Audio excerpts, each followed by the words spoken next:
Bismillahirrahmanirrahim. Assalamualaikum warahmatullahi wabarakatuh. Halo teman-teman, perkenalkan saya atas nama Muhammad Irsyadul Hamdi, mahasiswa farmasi Universitas Hamzanwadi. Jadi pada video kali ini saya akan membahas tugas farmasi fisik 1 yang telah diberikan oleh Bapak dosen Abdul Rahim M.Fam. Langsung saja. Baik, jadi soal yang pertama ialah mengenai pengertian reologi. Jadi, reologi adalah ilmu yang mempelajari tentang aliran cairan dan deformasi dari padatan.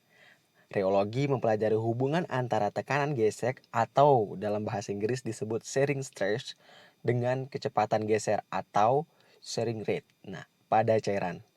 Ataupun hubungan antara strain dan stress pada benda padat. Nah, reologi ini erat kaitannya dengan viskositas atau yang sering disebut dengan kekentalan. Itu untuk poin nomor 1. Selanjutnya untuk soal nomor 2, mengatakan kenapa penting mempelajari reologi.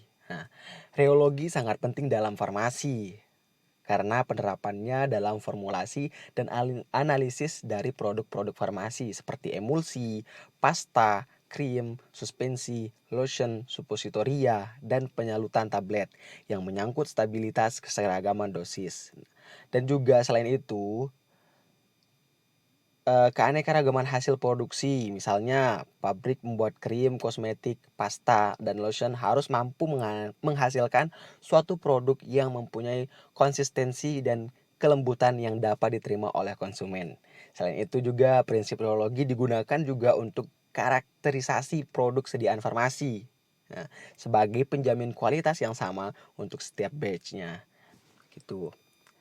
Selanjutnya yang nomor 3, apa hubungan reologi dan viskositas? Seperti yang sudah saya sampaikan di awal, reologi sangat erat kaitannya dengan viskositas. Nah, di sini viskositas adalah suatu ungkapan dari resistensi zat cair untuk mengalir. Viskositas ini lebih sering disebut sebagai kekentalan suatu zat cair. Semakin tinggi viskositas aliran, akan semakin besar resistensinya. Kemudian viskositas berpengaruh juga terhadap laju penyerapan obat dari saluran pencernaan dalam penelitian dan teknologi farmasik dan sejenisnya. Nah, viskositas ini adalah sebuah ukuran penolakan, sebuah fluida terhadap perubahan bentuk di bawah tekanan shear. Nah, fisikometer merupakan alat yang digunakan untuk mengukur viskositas. Nah, secara sederhana, kekentalan suatu zat cair akan mempengaruhi daya alir zat tersebut. Semakin besar viskositasnya, maka semakin kecil daya alir yang dialami oleh zat tersebut.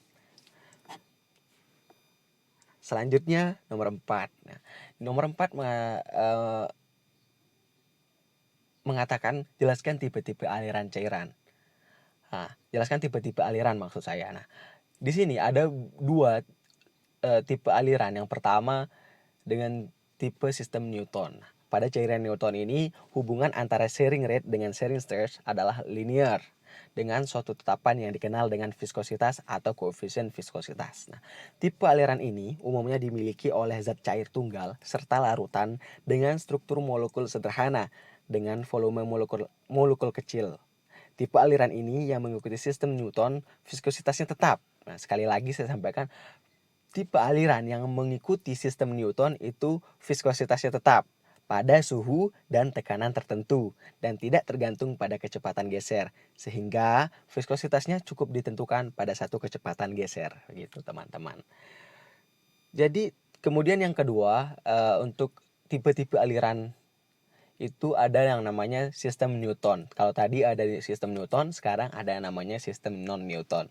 Nah, pada cairan non-Newton, shearing rate dan shearing stress tidak memiliki hubungan linear, yang artinya berbalikan atau kebalikan dari sistem Newton yang tadi. Jika pada sistem Newton, shearing rate dan shearing stress-nya itu memiliki hubungan yang linear, pada sistem Newton tidak memiliki hubungan yang linear antara shearing rate dan shearing stress-nya. Viskositasnya juga berubah-ubah tergantung dari besarnya tekanan yang diberikan. Tipe-tipe aliran non-Newton terjadi pada dispersi heterogen antara cairan dengan padatan seperti pada koloid, emulsi, suspensi cair, salep. Nah, dalam sistem non-Newton ada 3 jenis tipe aliran, yaitu nanti kita bahas di soal selanjutnya. Selanjutnya Apa perbedaan viskositas dengan fluida? Dari segi pengertian, fluida adalah segala jenis zat yang dapat mengalir dalam wujud gas maupun cair. Sedangkan viskositas adalah suatu ungkapan dari resistensi zat cair untuk mengalir atau yang sering disebut dengan kekentalan. Perlu digarisbawahi, setiap fluida tentu memiliki viskositas yang berbeda tergantung dari penyusun fluida tersebut. Selanjutnya, jelaskan contoh-contoh aliran viskositas. Nah, di sini ada beberapa contoh aliran viskositas, diantaranya yang pertama, aliran plastis. Nah, adapun yang dimaksud dengan aliran plastis adalah aliran yang berhubungan dengan adanya partikel-partikel yang tersuspensi dalam suspensi pekat. Adanya yield value disebabkan oleh adanya kontak antara partikel-partikel yang berdekatan yang harus dipecah sebelum aliran dapat terjadi. Akibatnya, yield value merupakan indikasi dari kekuatan flokulasi. Nah, makin banyak suspensi yang terflokulasi, makin tinggi juga yield value-nya. Begitu. Selanjutnya yang kedua ada namanya aliran fluidoplastis. Nah, aliran fluidoplastis ditunjukkan beberapa bahan farmasi, yaitu gom alam dan sintesis seperti suspensi cair dan natrium alginat, metil selulosa, dan yang lain-lain. Viskositas aliran pseudoplastis berkurang dengan meningkatnya rate of surge. Reogram lengkung untuk bahan-bahan pseudoplastis ini disebabkan adanya aksi sharing terhadap molekul-molekul polimer atau suatu bahan berantai panjang. Dengan meningkatnya sharing stres, molekul-molekul yang secara normal tidak beraturan mulai menyusun sumbu yang panjang dalam arah aliran. Dan yang ketiga ada namanya aliran dilatan. Aliran dilatan terjadi pada suspensi yang memiliki persentase zat terdispersi dengan konsentrasi tinggi. Terjadi peningkatan daya hambat untuk mengalir dengan meningkatnya rate of surge.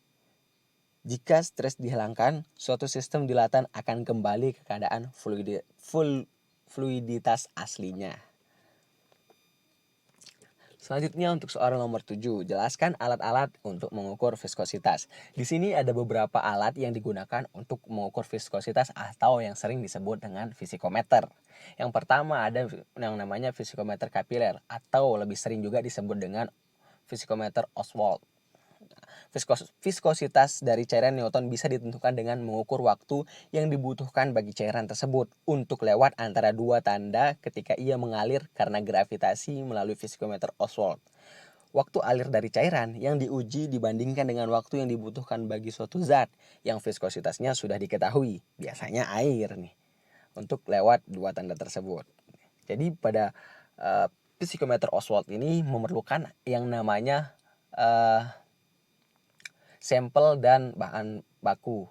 Nah, biasanya bahan baku ini adalah bahan yang sudah diketahui viskositasnya. Begitu. Selanjutnya yang kedua ada namanya viskometer Hopler. Nah, berdasarkan hukum Stokes, pada kecepatan bola maksimum yang terjadi keseimbangan antara gaya gesek sama dengan gaya berat. Gitu.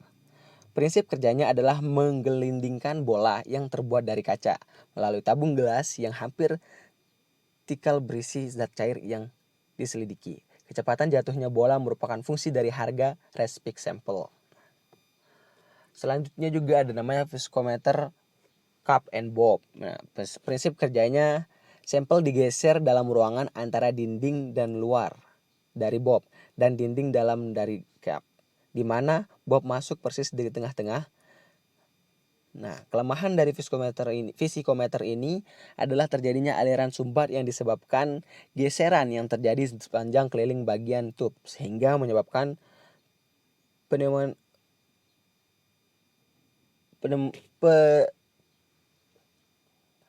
konsentrasi. Begitu. Penurunan konsentrasi ini menyebabkan bagian tengah zat yang ditekan keluar memadat. Hal ini disebut aliran sumbat gitu. Kemudian yang terakhir ada namanya visikometer cone and plate. Nah, cara pemakaiannya adalah sampel ditempatkan di tengah-tengah kepapan kemudian dinaikkan hingga posisi di bawah kerucut. Kerucut digerakkan oleh motor dengan bermacam kecepatan dan sampelnya digeser di dalam ruang sempit antara papan yang diam kemudian dikerucut dan kemudian kerucut yang berputar. Yang terakhir, nomor 8, yaitu jelaskan penerapan viskositas dalam bidang farmasi. Dalam bidang farmasi, mempelajari viskositas sangatlah penting karena banyak diaplikasikan dalam pembuatan krim, suspensi, emulsi, lotion, pasta, penyalut tablet, dan lain-lain.